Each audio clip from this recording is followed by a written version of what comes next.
John Larson is a congressman from Connecticut and chairman of the Democratic caucus. He joins us now. Congressman Larson, you are a level-headed leader of the party, the Democratic Party. And I keep waiting for that crosswalk, for all this energy and passion in the streets of New York and elsewhere across the country to come up with a clear message, a clear demand for a specific action, and for you guys on the center and left in American politics to, damn it, do it. When will that day occur? Well, from your lips to God's ears, Chris, we hope it would happen. You know, the frustration just mounts here. I don't think that there's any third grader in America who doesn't understand that 2/3 of the nation supports the president's jobs bill, 14 million Americans out of work, 25 million underemployed, and they read in the paper, bill passes Senate 51-49, president's bill defeated. It doesn't add up. It doesn't make sense. But then again, neither does the cloture vote, in my opinion, and I think the opinion of a lot of Americans. And then the act that the Senate does do in terms of China currency is approved by an overwhelming majority and yet held up from coming to the floor in the House. There is hope in this super committee.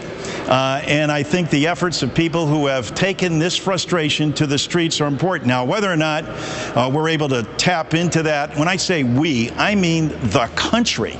What's at stake here is the country seizing this opportunity to do the right thing on behalf of 14 million Americans out of work. But you guys keep blowing it. Look here, why didn't Harry Reid jump on McConnell the other day when McConnell said, I'm going to give you an up or down vote right now on either the president's version of the bill or Harry Reid's version of the bill? And he could have said, okay, we'll do it. And I'm going to give you 51 or 50 votes plus the vice president, and we're going to have the damn jobs bill passed. He could have done it that split second. Instead, he held back and said, oh, I can't get Bill Nelson on this, or I can't get Mary Landrieu. If he had been able to deliver his troops, we would have a jobs bill, maybe, at least through the Senate. You know that. Certainly, at least I'm telling you what you already know. But I wish the Democratic Party would jump and see their opportunities and say, damn it, it's never going to be perfect, and you know I'm right, and grab that baby. You are right. And you know what, Chris, I think you were probably one of the few people that pointed out that, and I share this view, that Mitch McConnell should have been Time Man of the Year last year. I mean, when we were in the majority, they blocked 497 bills. To see this bill fail when a majority of America supports it and a majority of the Senate supports it, you're right. They should have seized the day. It should have been a carpe diem moment for the Senate. They did not. And the prospects of the House taking up the bill are probably nil. So our hopes really pin on this super committee that's out there. And as you've heard me say several times, we believe very strongly that, look, job creation equals deficit reduction. The CBO has said very clearly 1/3 of the deficit can be reduced by putting people back to work. And there are like-minded Republicans. We're hopeful that we can reach across that divide, but I hope that people continue to take to the streets and put the pressure on. It seems to me, Congressman, and you have all the leadership ability and you're respected by your colleagues.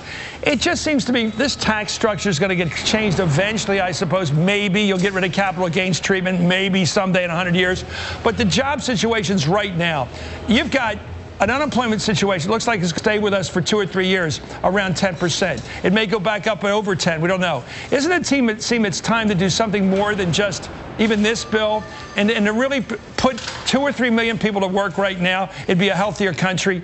And I don't know why the president can't find some way to do that. I don't know what he does. I don't know what he does, but put the pressure, go on the road and don't stop pounding. I don't know. Exactly, and I don't know how many more times he can reach out to the other side, but clearly he has a bill that's before Congress, and whether you agree or disagree with that bill, my God, give it an up or down vote.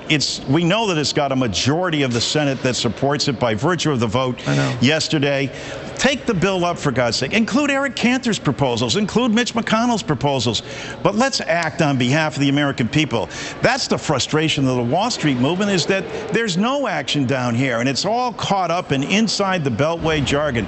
Who, for God's sakes, understands what a cloture vote is out there? You do. Other people do. But most of the American public is saying, my God, can't they do something down there? And that is the frustration expressed by people who have taken the streets. Well, maybe you should take every pork proposal by every Republican in the last 10 years, put it in one bill and say yes. Anyway, thank you very much, Congressman Larson. I was almost serious about that. Thanks for coming on. Good luck in translating the actions and voices in the street into action.